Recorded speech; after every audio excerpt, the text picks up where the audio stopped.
Have you ever thought about starting your own business and being your own boss? Well, if you have, you're not alone. More than 60% of non-business owners surveyed said they had aspirations to own their own business. But the reality is, many of us are simply not cut out to be our own boss. It's a lot of work to get a new business launched, and in the beginning, you may have to do everything. And it can turn into a stressful struggle that can go on for years. You know, sometimes it seems like the key to being successful with your own business is to be able to work hard and withstand pain. Well, some of us are sure able to do that, but that's not true for all of us. If you're serious about starting a business, you should determine if your personality, your experience, and your personal financial situation are all conducive to you owning a new business. In this video today, I'll go over 3 reasons why you may not be ready to start your own business.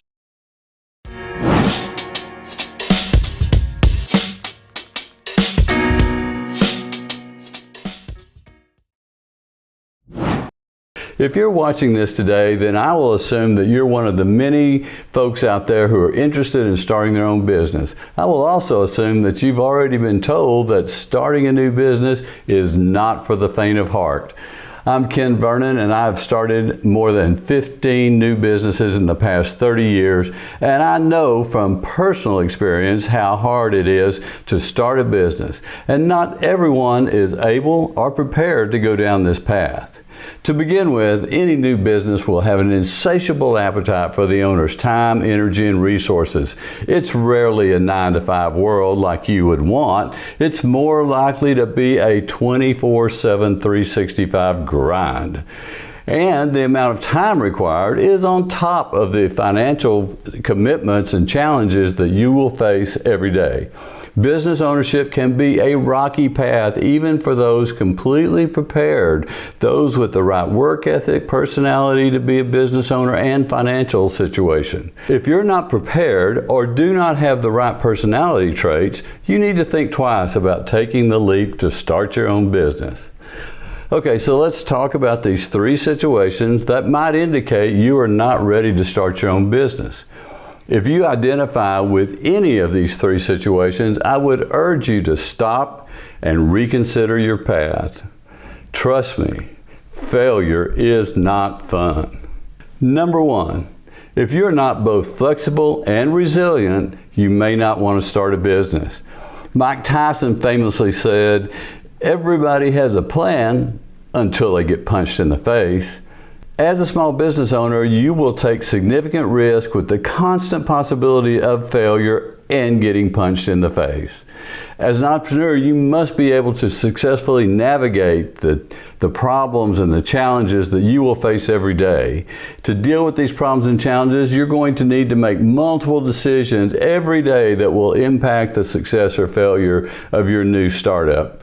How you handle these as the owner of the business is the critical factor in the failure or success of your business. Your daily issues and challenges may expose problems with the core business idea or even the structure or how you're doing the business day to day. And a successful entrepreneur is able to recognize this and will adapt as necessary and be flexible in order to move the business forward. And the odds are that you will experience some level of failure. Statistics show 50% of new businesses will not survive past the 5th year in business. So to be a successful entrepreneur, you must be able to survive and learn from any failure or misstep that you experience. You must be resilient when you fail and willing to change or pivot at a moment's notice when things are not working in the business. You must be willing to listen to your customers and be able to adjust to the needs of the market that you serve. If you are flexible, you will adapt to the circumstances you're in and find a path forward. And if you're resilient, you will survive those challenges you face and live to fight another day. So if you're not able to be both flexible and resilient in your new business, you might think twice about starting a new business. Number 2, If you do not have sufficient financial resources to both invest in your new idea and maintain your current life expenses, do not start a business. This is especially true for those with limited financial resources. Starting a business will require significant investment of time and money before it starts generating revenue, and even longer to get it to profitability where you can take money out of the business. You should be financially prepared and realistic about when you expect the business to make money. New entrepreneurs almost always underestimate the amount of time and money required to get a new business launched and to the point of profitability. If you think it's going to take 6 months, you need to double that, make it a full year, and work under that basis. So before you take the leap, you should be financially prepared to live with no income until your new business is profitable. If you're currently employed but lack the additional resources you needed to start your business, you can start a business as a side hustle like thousands of people are doing these days.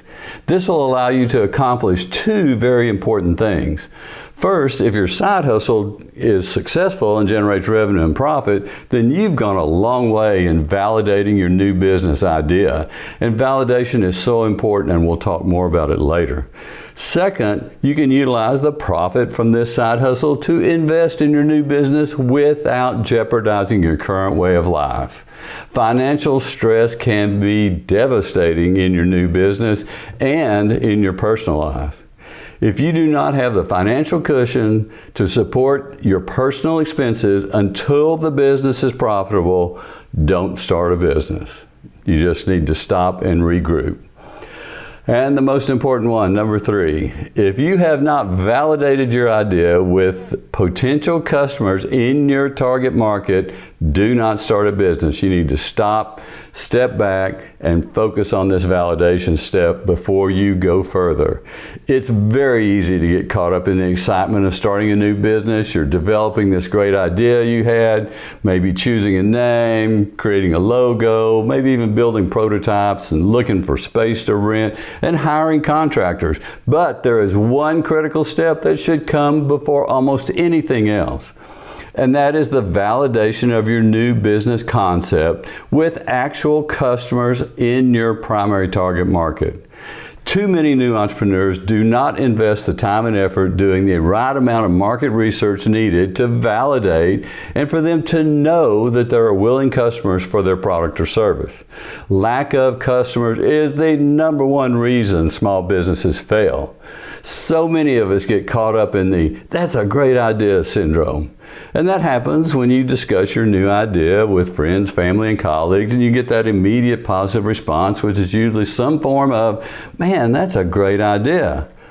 Well, the problem with this response is that it tells you nothing about the potential viability of your idea.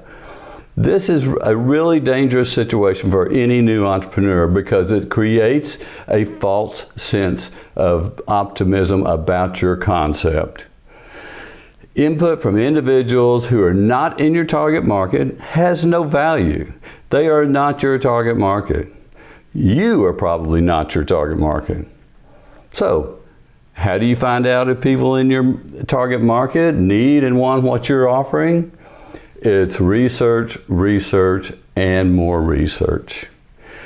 So if you haven't validated your new business idea with actual potential customers in your target market, if you haven't identified a market that needs and is willing to pay for what you're selling, then don't start a business. Again, just stop, step back, refocus on the effort to get your business validated with actual customers in your target market.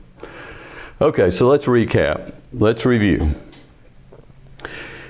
If you're not both flexible and resilient, do not start a business.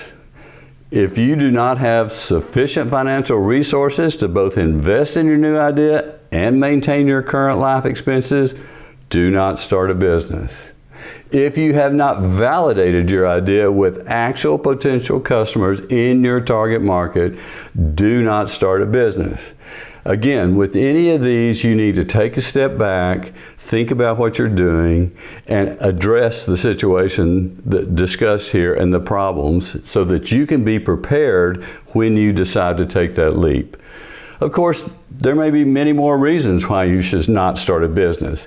But if you fit any of these three that we've just talked about, you really need to take a step back and reevaluate what you're doing. You really need to work hard, as I said, to do your best to be ready and prepared when you decide to take that leap.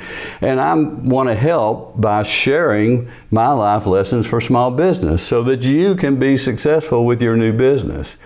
As a part of that effort to help, I put together a mini course that will give you a full overview of the exact steps you need to take to validate your new business idea. This is completely free, and it's a short course, and it's called the Critical First Step Mini Class. As I said, it's short and it's completely free. This may be the most important half hour of your time that you will invest in your new business journey. To get the Critical First Step Mini Class, go to lifelessonsforbusiness.com. That's lifelessons, the number 4, business.com. And right there on the homepage is a link that will give you access to the Critical First Step Mini Class. I really do want to help you be successful, and that's why that first step is so critically important, and why I'm trying to get people to understand and to make that effort to validate their idea before they risk their time, money, and resources in a new business concept. So I really encourage you to take advantage of this free mini class. I promise you won't regret it, and you might avoid the pain and suffering of a business failure. Or on the flip side, you may validate your idea, allowing you to move forward with confidence in your new business, allowing you to know that you can be successful, that there is a market out there for what you're selling. I wish you the best of luck. I want to do everything I can by sharing my life lessons for small business. Thank you so much for watching, and I hope to see you in the next video. Hasta luego.